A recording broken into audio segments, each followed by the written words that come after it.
드디어 11장 1절에서 19절 말씀입니다. 좀 깁니다. 많이 길어서 제가 한 절, 여러분이 한 절, 마지막 19절을 함께 교독하겠습니다. 1절. 예수께서 12 제자에게 명하기를 마치시고 이에 그들의 여러 동네에서 가르치시며 전도하시려고 거기를 떠나가시니라. 요한이 여기서 그리스도께서 하신 일을 듣고 제자들을 보내어 예수께 여짜되 오실 그 이가 당신이 오니까 우리가 다른 일을 기다리오리까. 예수께서 대답하시되 너희가 저쪽 듣고 보는 것을 함께 알리되 맹인이 보며 못 걷는 사람이 걸으며 나병 환자가 깨끗함을 받으며 못 듣는 자가 들으며 죽은 자가 살아나며 가난한 자에게 복음이 전파된다 하라. 누구든지 나로 말미암아 실족하지 아니하는 자는 복이 있다 하시니라. 저희가 떠나며 예수께서 무리에게 요한에 대하여 말씀하시되 너희가 무엇을 보려고 나갔더냐. 바람에 흔들리는 갈대냐.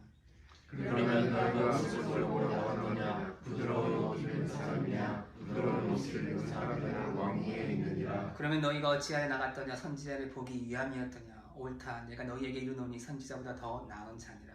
기록된 바 보라 내가 내 사자를 내 앞에 보내노니 그가 내 일을 내 앞에 준비하라 하시듯이 이 사람에 대한 말씀이니라. 내가 진실로 너희에게 말하노니 여자가 낳은 자 중에 세례 요한보다 큰 이가 일어남이 없도다. 그러나 천국에서는 극히 작은 자라도 그보다 크니라. 세례 요한 때부터 지금까지 천국은 침노를 당하니 침노하는 자는 빼앗느니라. 모든 선지자와 율법이 예언한 것은 요한까지니 만일 너희가 즐겨 받으신 내 오리라 믿으리라 오직 사랑이니라. 귀 있는 자는 들을지어다. 이 세대를 무엇으로 비유할까? 비유하건대 아이들이 장터에 앉아 제 눈물을 불러 이르되 우리가 너희를 향하여 피리를 불어도 너희가 춤추지 않고 우리가 슬피 불어도 너희가 가슴을 치지 아니하였다 한가 같도다. 요한이 와서 먹지도 않고 마시지도 않더니 그들이 말하기를 귀신이 들었다 하더니 인자는 와서 먹고 마시며 말하기를 우리가 먹기를 당하고 모두를 즐기는 사람이요 세리와 죄인의 친구로다 하니 지혜는 그 행한 일로 인하여 옳다함을 얻느니라. 하나님 아버지 감사합니다. 오늘도 우리를 이 자리에 불러 모아주시고 주님의 이름을 높이고 찬양하게 하시니 너무나 감사를 드립니다. 주님 이 시간 주님의 음성을 듣기를 원합니다. 우리의 마음을 열어주시고 또 길을 열어주셔서 주님의 진리를 들을 때에 깨닫게 하시고 두렵고 떨림으로 받아들이게 하여 주시옵소서. 말씀을 전하는 부족한 종의 입술을 붙잡아 주셔서 우리가 듣기 좋은 메시지가 아닌 이 시기에 우리가 진짜 들어야 할 말을 전하게 하여 주시옵소서. 오직 성령께서 우리 가운데 역사하실 것을 믿으며 예수 그리스도의 이름으로 기도합니다. 오늘 저는 이제 마태복음 10장 1절에서 19절 말씀 가지고 내 틀을 깨우고 성령으로 채우라는 제목으로 하나님의 말씀을 나누합니다. 여러분 특별히 그 온라인 그 쇼핑하면서요 혹시 인터넷이나 SNS에서 그 가끔씩 그런 짤방 있지 않습니까? 그 배송 실패 짤방 보지 않습니까? 어떤 물건을 살 때 정말 화면에 나오는 그 사진은 굉장히 멋져가지고 좋아가지고 큰 기대를 품으면서 페이를 해서 익사이트죠 하면서 이게 도착하면 이제 내 방이 우리 집 완전히 달라지겠구나 하면서 정말 잘 어울릴 것 같다라고 그랬을 텐데 며칠 뒤에 딱 택배가 도착했는데 상자를 열었더니 완전히 썩은 기분이 드는 거죠. 완전히 그 옷 사이즈는 엉망이고 재질은 어디 중국에서 가져왔는지 싸구려째 같고 그래서 완전히 열받죠. 굉장히 사기당한 기분이고 짜증이 나는 그런 일이 있습니다. 우리는 인생을 살면서요 이런 많은 기대를 끊임없이 하고 삽니다. 내가 이번에 취업을 하면 내 인생이 좀 더 나아지겠지. 인생이 풀리겠지. 내가 이 사람과 연애하고 결혼하면 이제 외롭진 않겠지. 내 인생이 굉장히 좋겠지. 행복해지겠지. 내가 이 대학에 들어가면 이 비즈니스에 성공하면 이제 내 미래는 완벽하게 보장되겠지라는 확신과 우리 나름대로의 그런 완벽한 시나리오가 있습니다. 그렇지만 하지만 현실은 어떻습니까,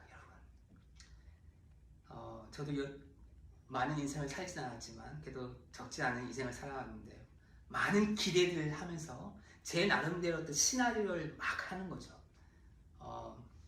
근데 그 중에 정말 내 시나리오 된 게 몇 번은 있을 수 있죠. 몇 번은. 그렇지만 많지는 않았던 것 같습니다. 현실은 언제나 우리의 기대를 비웃듯이요. 빗나가고 또 우리를 크게 실망시키고 어떤 때는 막 화나게 만드는 거죠. 도대체 왜 내 뜻대로 안 될까 하면서 깊은 회의감에 빠지기도 합니다. 근데 안타까운 것은요. 이런 기대와 실망의 패턴을 우리가 하나님을 믿는 신앙생활 안에서 똑같이 반복하고 있는 그리스도인들이 있다는 것입니다.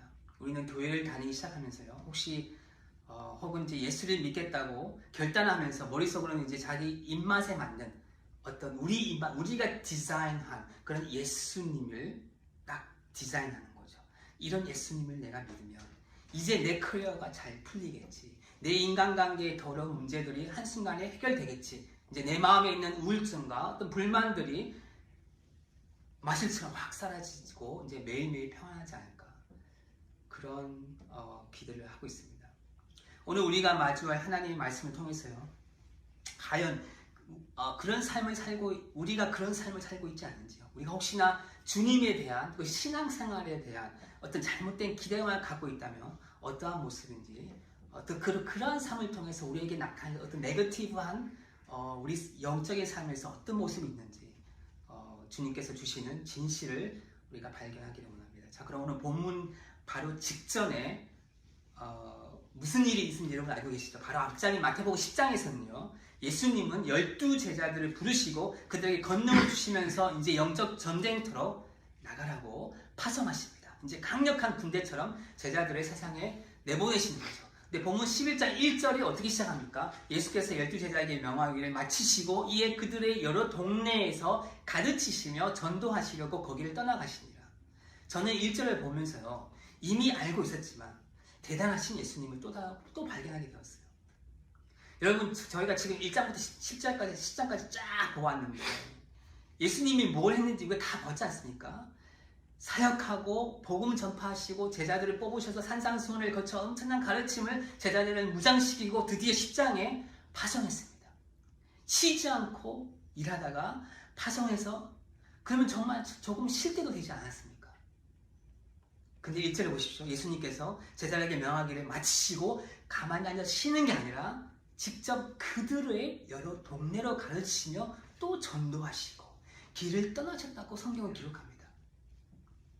제자들은 파송시켜놓고 또 예수님의 사역은 계속 쉬지 않았다는 얘기죠. 저는 말씀 도전을 받았어요. 저는 사실은요, 지금까지 일주일에 저는 이제 4번의 설교를 준비합니다. 지금은 제가 학교가 방학이라 다행이지 학기 중에는요, 눈 뜨면 설교 준비와 수업 준비, 제 개인 삶이 없었어요. 지금까지요.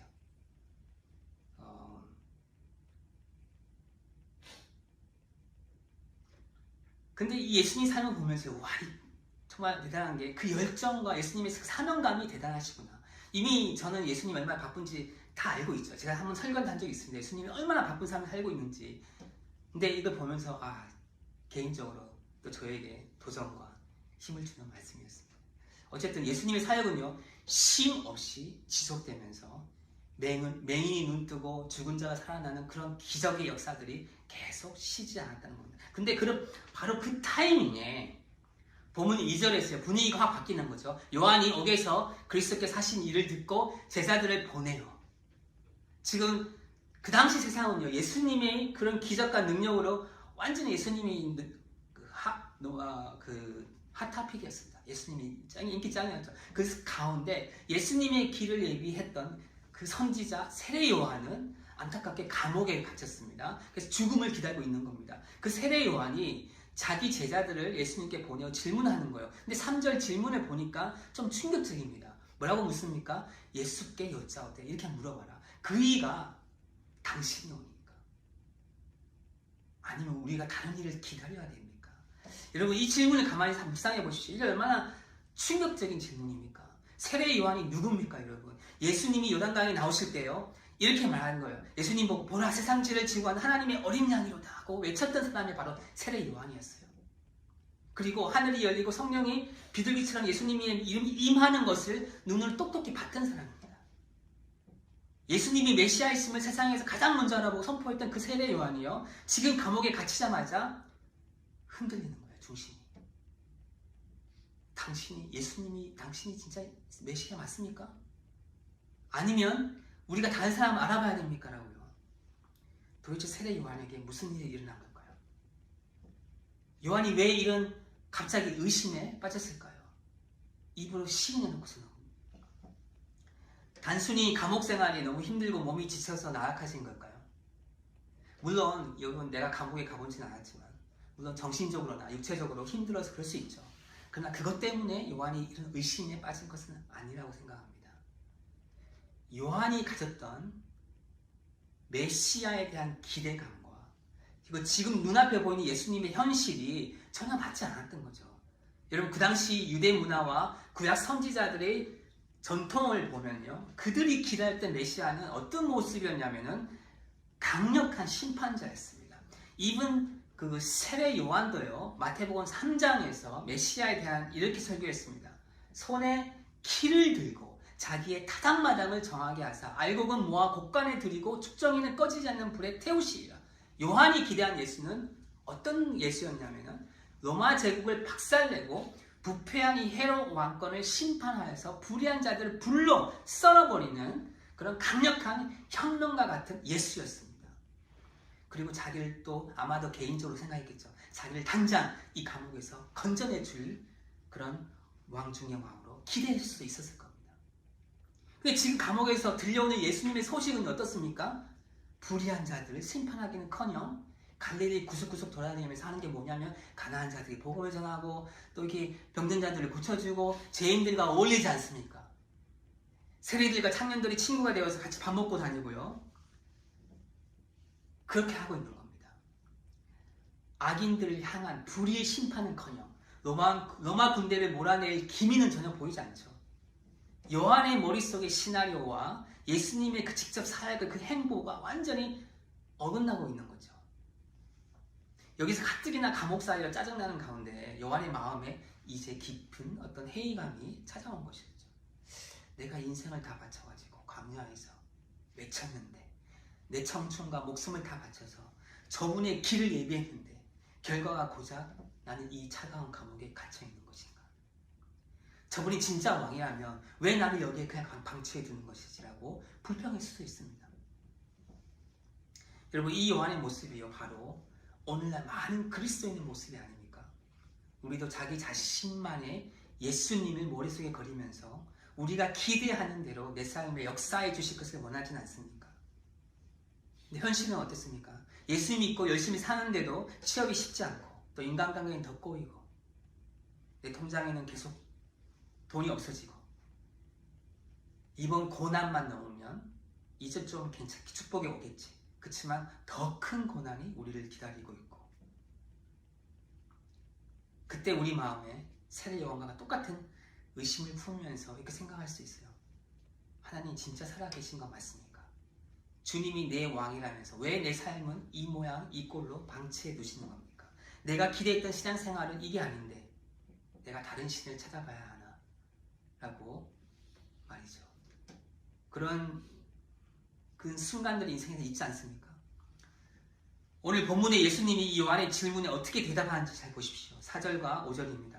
예수께서 대답하여 이르시되 너희가 가서 들고 걷는 것을 요한에게 알리되 맹인이 보며 못 걷는 사람이 걸으며 나병 환자가 깨끗함을 받으며 못 듣는 자가 들으며 죽은 자가 살아나며 가난한 자에게 복음이 전파된다 하라. 예수님의 대답을 보십시오. 그의 대답은요, 요한의 기대대로 그래 내가 조만간 내가 천군의 천사들을 이끌고 헤롯을 쳐부수주겠다 라고 하지 않으십니다. 대신 이 예수님의 말이요, 구약 이사야 선지자가 예언했던 메시아의 그 사역을, 진짜 사역을 얘기하고 있습니다. 즉 고통받는 자들을 치유하고 회복하시는 사역을 그대로 말씀하고 계신 겁니다. 그리고 6절에서 요한의 심장을 찌르는 한마디가 있어요. 이 말씀은 오늘날 우리도 주의 깊게 들어야 할 말씀이에요. 6절 보면 누구든지 나로 말미암아 실족하지 아니하는 자는 복이 있다 하십니다. 여기서 실족하다는 말은 원어로 보니까요, 덫을 놓다, 걸려 넘어지게 하다는 뜻인데, 즉 예수님은 이런 뜻이에요. 요한아, 내가 생각하고 네가 생각하고 기대하는 그런 메시아의 기준과 그 틀에 나를 가두려 하지 마라. 너의 기대와 나의 사역이 다르다고 해서 나에게 실망해서 시험에 들지 마라. 내가 너의 시나리오대로 움직이지 않더라도 나를 끝까지 메시아로 신뢰해라. 그래야 너가 복이 있다. 그런 말씀이에요. 쉽게 말해서요. 여러분, 신앙은요, 내가 원하는 예수님께 강요하는 게 아닙니다. 다르게 얘기하면 주님, 이게 내 인생의 뜻입니다. 주님 결제해 주시고 그대로 만들어 주시옵소서라고 하는 게 신앙이 아니에요. 진짜 신앙은요, 네가 예전에 얘기했으니까, 진짜 신앙은 빈 종이를 갖다 놓고 주님, 나의 뜻과 내 기대 모든 것을 다 주님 앞에 내려놓으니 주님이 나의 인생을 계획하여 주시옵소서. 내가 그 주님의 주권과 주님의 타이밍을 전적으로 신뢰하오니 어떤 계획을 주님이 계획한다 할지라도 무조건 믿고 따르며 살겠나이다. 이것이 하나님이 기뻐하신 진짜 신앙인이죠. 요한의 제자를 떠난 후에 예수님은 무리를 향해서 세례 요한이 어떤 사람인지 말씀해 주신, 요한 제자를 떠났습니다. 근데 거기에 있는 군중들에게 세례 요한에서 얘기하고 있는 거예요. 저희가 떠나면 예수께서 무리에게 요한에 대하여 말씀하시되, 너희가 무엇을 보려고 나갔더냐? 바람에 흔들리는 갈대냐? 그러면 너희가 무엇을 보려고 나갔더냐? 부드러운 입은 사람이냐? 부드러운 입은 사람은 왕궁에 있느니라. 예수님이 그 군중들에게요, 아주 직설적으로 비꼬며 묻고 계시는 거예요. 너희가 무엇을 보려고 광야에 나갔더냐? 바람에 흔들리는 갈대냐? 부드러운 옷 입은 사람이냐? 너희가 광야에 나간 것은 어떤 유행이나 구경하려고 간 게 아니지 않느냐? 그리고 세상에 폼 잡는 권력자나 보러 간 게 아니지 않느냐라고 그렇게 예수님이 비꼬면서 얘기하는 겁니다. 9절에서 결론 내리는 거예요. 그러면 너희가 어찌하여 나갔더냐? 선지자의 복이 위함이 뜨냐? 옳다. 내가 너희에게 이르노니 선지자보다 더 나은 자니라. 예수님은요, 세례 요한이 단순한 어떤 구약의 많은 선지자 중에 한 명을 취급하지 않고 뭐라고 하십니까? 바로 선지자보다 나은 자니라. 기록된 바 보라, 내가 내 사자를 내 앞에 보내노니 그가 내 길을 내 앞에 준비하리라 하신 것이 이 사람에게 대한 말씀입니다. 예수님이 여기서 구약 말라기 3장 1절의 예언을 직접 인용하시면서요, 세례 요한이 누구인지를 정확히 말씀하십니다. 다른 구약의 많은 선지자들은 먼 미래에 오실 메시아를 멀리 바라보면서 예언했던 그런 선지자이었지만, 세례 요한은요, 그 메시아 예수님을 눈앞에 직접 보고 손으로 가리키며 그분의 길을 문자 그대로 예비하고 준비한 약속의 성취를 온몸으로 살아낸 선지자라고 말하고 있는 겁니다. 11절에서 아주 묘한 말씀을 하시는데요, 이렇게 말씀해요. 내가 진실로 너에게 말하노니 여자가 낳은 자 중에 세례 요한보다 큰 이가 일어남이 없더라. 그러나 천국에서는 극히 작은 자라도 그보다 크니라. 이게 무슨 뜻입니까? 요한이 인류 역사상에 가장 위대한 사명을 받은 자이지만 정작 예수님의 그 중요한 사역, 그 십자가의 부활로 완성하실 하나님 나라의 복음의 시대를 온전히 누리지 못하고, 여러분 아시는 분 다 아시겠지만 요한은 결국 감옥에서 안타깝게 생을 마감하지 않습니까? 그러니까 주님이 십자가에 갇히고 부활하신 그 이후에 그것을 경험하지 못한다는 그 안타까움을 얘기하는 겁니다.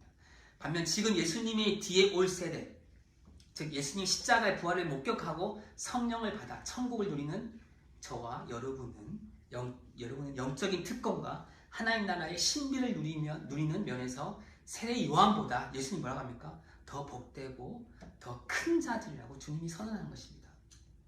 예수님이 여기서 멈추지 않고 12절에서 하나님 나라가 가진 엄청난 역동성과 영적 전쟁의 현실을 이야기하고 계십니다.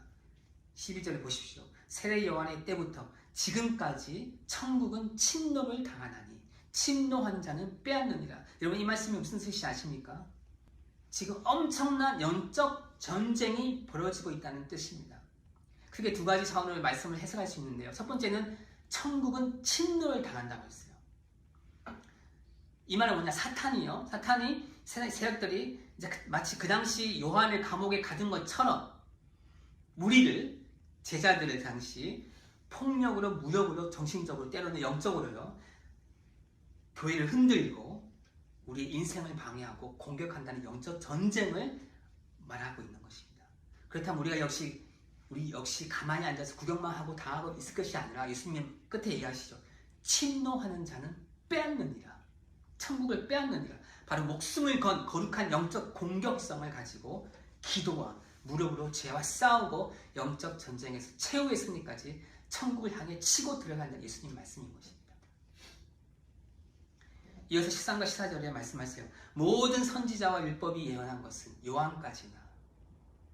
이제 구약의 그 메시아의 기다림의 시대는 요한으로 끝났고, 즉 구약에서 오실 메시아의 예언하던 시대는 요한으로 끝났다는 말이고, 왜요? 요한이 바로 예수님을 직접 보았고 주님의 길을 준비하고 예비한 그 약속을 성취한 마지막 선지자였으니까요. 14절에 만일 너희가 즐겨 받을진대 오리라 한 엘리야가 곧 이 사람이니라. 구약의 맨 마지막에 성경인 말라기 4장 5절을 보면요, 메시아가 오기 전에 선지자 엘리야를 보겠다라고 예언합니다. 지금 예수님은 뭐라고 말하고 있는 게 바로 그 엘리야가 세례 요한이라고 말하는 겁니다. 그 비밀을 밝히시는 거죠. 즉 예수님이 하시려고 하는 말씀은 그 엘리야가 바로 요한이기 때문에 요한 뒤에 온 나 예수가 바로 너희들이 기다리고 기다리던 진짜 메시아라는 것입니다. 그래서 예수님은요 15절에 딱 결론을 내리시는 거예요. 귀 있는 자는 들을지어다.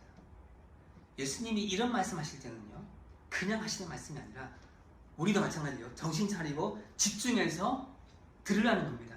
이제 예수님이 뭐라고 하냐면 시대가 바뀌었다. 더 이상 메시아를 기다리지 말고 기다리는 시간이 끝났다. 내가 왔다. 내가 오므로 인해서 영적 전쟁이 시작된다. 자, 결단해라. 군중들에게 얘기하면 영적 전쟁이 시작됐다. 결단해라. 군중들에게 얘기하고 있는 거예요. 근데 문제는요. 그 당시 이 무리들의 반응이 어쩌냐는 겁니다. 그 반응이 완전히 예수님의 그 기대와 다르던 거죠. 그들은 영적인 길을 완전히 닫아버린 겁니다. 천국이 이미 임했다는 그 엄청난 역사적 사실에 길을 막아버리니까요. 그들에게 어떤 비격이 찾아왔냐면 17절 17절에 당시 시장바닥에서 아이들이 하던 흔한 놀이를 비유로 드시면서 이 세대가 얼마나 영적으로 무감각하고 영적인 불감증에 걸렸는지를 보여주고 있어요. 16, 17절 한번 보십시오. 이 세대를 무엇으로 비유할까? 비유하건대 아이들이 장터에 앉아 제 동물을 불러 이르되 우리가 너희로 향하여 피를 부르도 너희가 춤추지 않고 우리가 슬피 울어도 너희가 가슴을 치지 아니하였다 한 것 같도다. 당시 유대 아이들은요 장터에 모여서 놀이를 하고 있었어요. 결혼식 놀이와 또 장례식 놀이를 하고 했습니다. 한쪽 아이들이 결혼식처럼요 신나게 피리를 보면 다른 편의 아이들은 같이 그 피리 흥에 맞춰서 춤을 춰야 놀이가 되는 거예요. 반대로 장례식처럼요 아이들이 곡을 하고 슬픔을 울면 다른 편의 아이들은 가슴을 치며 우는 신음을 하는 게 바로 게임입니다. 그런 놀이입니다. 근데 지금 상황이 어떻습니까? 한쪽 아이들 신나게 피리를 부는데도 여기 아이들은 그냥 멀뚱멀뚱 쳐다만 보고 있는 거예요. 완전히 분위기 파악을 못하고 멍 때리고 있는 거죠. 그리고 가슴을 치며 울어대는데도 여기서는 어쩌라고 하면서 그죠? 그런 아무 반응을 안 한 겁니다. 완전히 그냥 벽을 보고 대화하는 그런 영적 무감각 시대, 영적 불감증에 걸린 상태를 그 당시 예수님이 꼬집는 것입니다. 여러분 이 아이들이 왜 피를 부는데 춤추지 않고 곡을 하는데도 울지 않았다고 생각하십니까? 한마디로 얘기해서 아이들이 지금 장터에서 무슨 일이 일어나고 있는지 전혀 몰랐고 관심도 없기 때문입니다. 바로 이어지는 18절, 18, 19절에요. 이 비유가 예수님이요 너네 삶에서 어떻게 나타나는지를 이해하기 쉽게 보여주고 있는 거예요. 18절 보시니까요. 요한이 와서 먹지도 않고 마시지도 아니하매 그들이 말하기를 귀신이 들렸다 하니라. 여러분 이 세례 요한이 구약의 전통을 따라 금식하며 거룩하고 처절하게 회개를 외쳐라 했지 않습니까? 근데 그 세례 요한을 향해서 사람들은 뭐라고 했습니까? 그 당시에 저 귀신 들린 미친놈이라고 막 세례 요한을 막 욕했습니다. 거절했습니다. 그들은 세례 요한의 그 회개 메시지 듣고서 가슴을 치며 자기 죄를 회개하고 내가 죄인입니다 하면서 울며 주님께 돌아왔었어야 했어요. 그게 맞는 반응입니다. 근데 그렇지 못한 겁니다. 오히려 세례 요한의 그 외침을 듣고도 그게 나랑 뭔 상관인가 하면 무관심했습니다. 마치 예수님이 비유해서요, 슬피 울어도 반응이 없던 아이들처럼요. 그리고 19절을 보니까요, 인자는 와서 먹고 마심에 말하기를 보라. 먹기를 탐하고 포도주를 즐기는 사람이요, 세리와 죄인이 친구로다 하니. 예수님이 이제 오셔서요, 죄인들의 친구가 되어주시고 천국잔치에 기쁨을 주시며 함께 먹고 마시니까 뭐라고 합니까? 예수님이 죄인들의 친구가 되어 함께 먹고 마신 것은 구약이 예언하던 천국잔치의 피리소리였습니다. 근데 그들이 이 피리소리가 무슨 뜻인지 깨닫지도 못하고 관심도 없고 오히려 예수님 보고 저 사람은 먹는 거 욕심 많고 술꾼이고 죄인들을 친구라고 비꼬며 판단했습니다. 비난했던 거죠. 마치 예수님이 비유해서요, 피를 불어도 춤추지 않았던 어린 아이들처럼요. 여러분 어떻게 생각하십니까? 오늘날 수많은 그리스도인들 중에도요, 이런 장터의 아이들처럼요, 그리고 그 당시 군중들처럼 영적 불감증에 걸린 그리스도인들이 있지 않습니까? 예배는 매주 나오는데요, 멍 때리다가 세상으로 그냥 나가는 겁니다. 찬양을 해도 기쁨이나 감격이 없는 거예요. 말씀을 통해 진리를 들어도요, 마음에 찔림이 없고 영적인 감각이 다 죽어버려가지고 가슴을 치게 회개하지 않는 거예요. 우리가 그 당시 세례 요한과 예수님을 비판하고 욕하던 그 군중들이랑 다를 바가 뭐가 있냐는 거죠.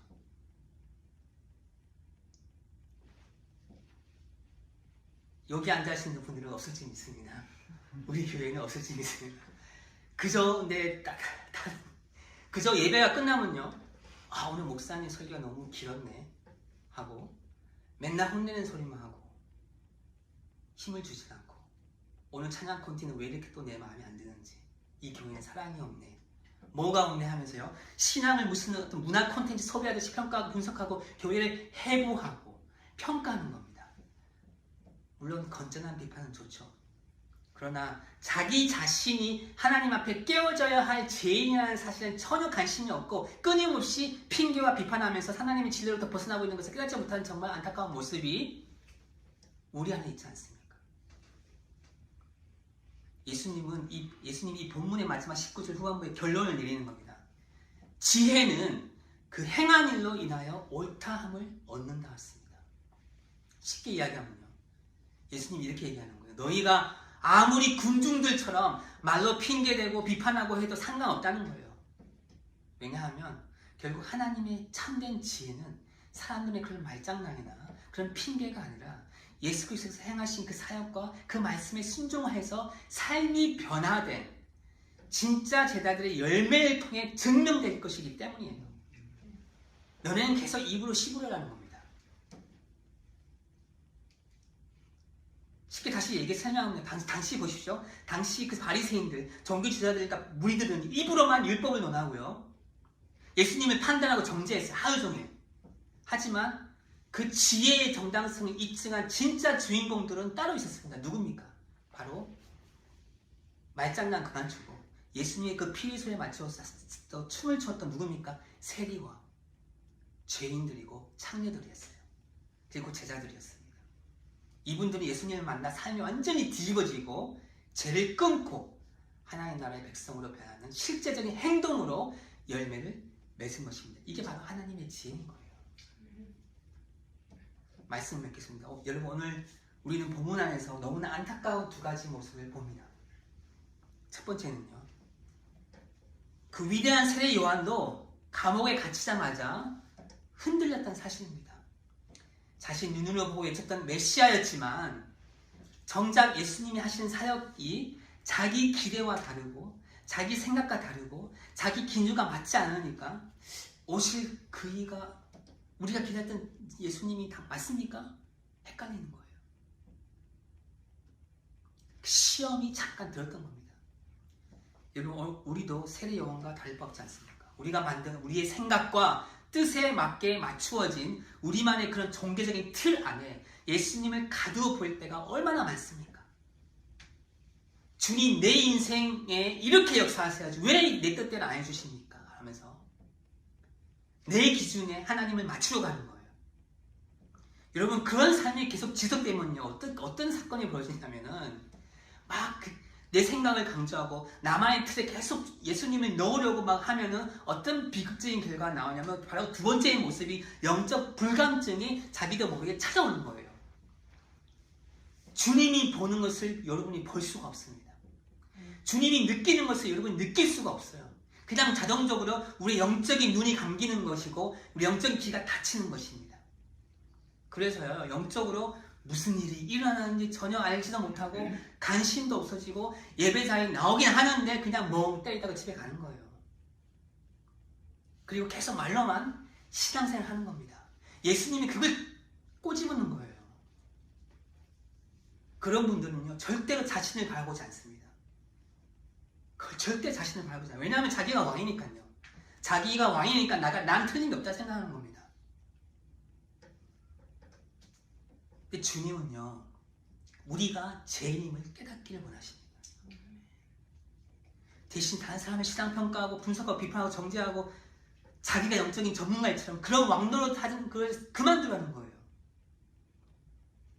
그렇게 되면요 자기도 모르게 서서히 아주 천천히 하나님의 진리로부터 여러분이 멀어져 가는 겁니다. 무감각해지는 거예요. 예수님이 분명히 19절에 말씀하셨어요. 지혜는 그 행한 일로 인하여 옳다면 얻는다 했습니다. 아무리 말로 비판하고 평가해도요 결국 진짜 하나님의 지혜가 무엇인지는 입술로 하는 것이 아니라 주님 말씀에 순종하여 삶의 변화와 그 행함의 열매로 증명되는 것입니다. 마치 금요일 때 야고보가 얘기했던 것 같죠? 행함이 없는 믿음은 죽은 것이라. 여러분 마태복음 예수님의 가르침을 보면요 지금까지 우리 마태복음 1장부터 쫙 보았는데요 계속 비슷합니다. 오늘 본문도 마찬가지예요. 어떻게 하면 이 안타까운 두 가지 모습을 버릴 수 있을까요? 답은 하나밖에 없습니다. 여러분 자신을 비워야지요. 우리 그리스도인들 보면은 우리 삶에 우리가 너무 꽉 차 있어요. 주님이 들어갈 공간이 없어요. 성령님으로 충만해야 되는데 여러분은 충만한 겁니다. 우리들도 충만한 거예요. 그러다 보니까 자꾸 예수님을 여러분이 만든 틀에 자꾸 넣으려고 하는 거예요. 그러니 불평이 나오고 감사가 없고 비판만 하고 그러는 거죠. 그러다 보니 영적으로 둔감해지고 불감증에 걸리게 되는 거예요. 말씀을 들어도 팍 튕겨 나오고 해결가 없는 겁니다. 지금 세상이 어떻게 돌아가는지도 모르는 겁니다. 관심도 없어요. 영적인 소경이 따로 없고 영적인 기머리가 따로 없는 겁니다.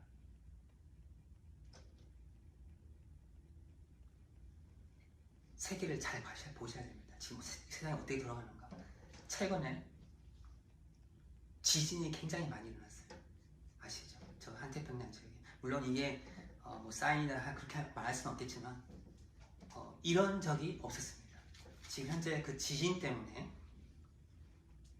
7만 명이 죽거나 미싱되었고 엉망입니다. 그런 적이 없었습니다. 물론 그것도 동시에 다발로 그 5.5 강도 이상의 지진이 동시다발로 있는 때가 지구가 태어나서 처음이라는 것이죠. 우리는요 마지막에 그 예수님 그 당시가 마지막 세대입니다. 근데 지금 우리가 살고 있는 세대는 뭐냐면 그 마지막 끝자락의 마지막 세대인 거예요. 우리 정신 차려야 됩니다, 여러분. 여러분 멍하게 있다가 굴러가는 거예요, 여러분. 오늘 이 자리에 계신 여러분은 성령 충만함으로 성령님 민감해서요 주님 말씀에 순종하고 삶의 변화된 그 행함의 열매로 입술의 열매가 아니라 행함의 열매로 진짜 제자의 삶을 살기를 주님 이름으로 축복합니다. 사실은 임재 찬양 부르고 같이 기도하고 드립니다. 하늘의 문을 열어주소서. 우리가 찬양을 할 때도 정말로 입술로만 찬양하는 것이 아니라 정말 우리가 이게 기도가 됐으면 좋겠고, 이걸 통하여 우리 삶이 변화되기를 하면 그런 기도하는 마음으로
오직 주의 이름만 남기를 원합니다.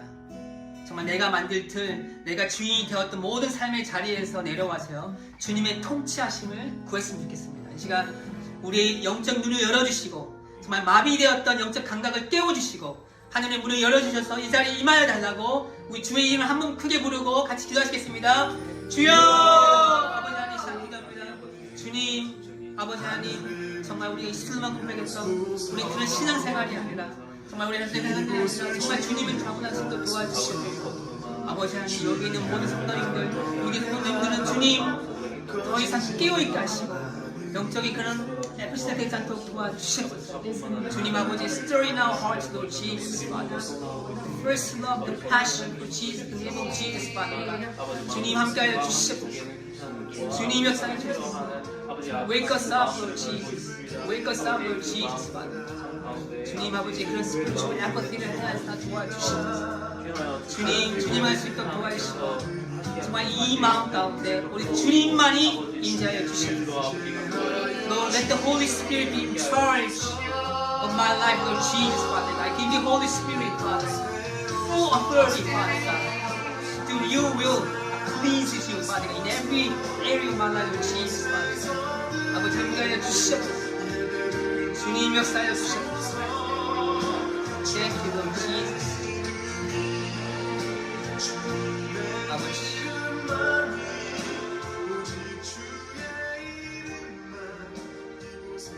좋으신 하나님 아버지, 우리 머리 숙여 찬양하며 기도한 모든 성도들의 심령 위에 성령으로 친히 임재하여 주시옵소서. 주님, 우리가 이 세상으로 나아갈 때에 내가 만든 어떤 그런 완악한 생각의 틀을 예수 그리스도의 이름 앞에 완전히 깨부수고 이 시간 나아갑니다.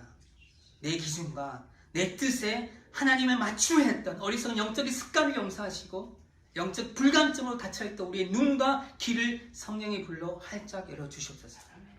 더 이상 예배의 구경꾼이 되지 말게 하시고 예배의 비평가가 되지 말게 하시고 오직 주님의 이름만 높이며 내 삶의 자리에서 순종의 행함과 아름다운 열매를 맺는 진짜 제자의 삶을 살게 하여 주시옵소서.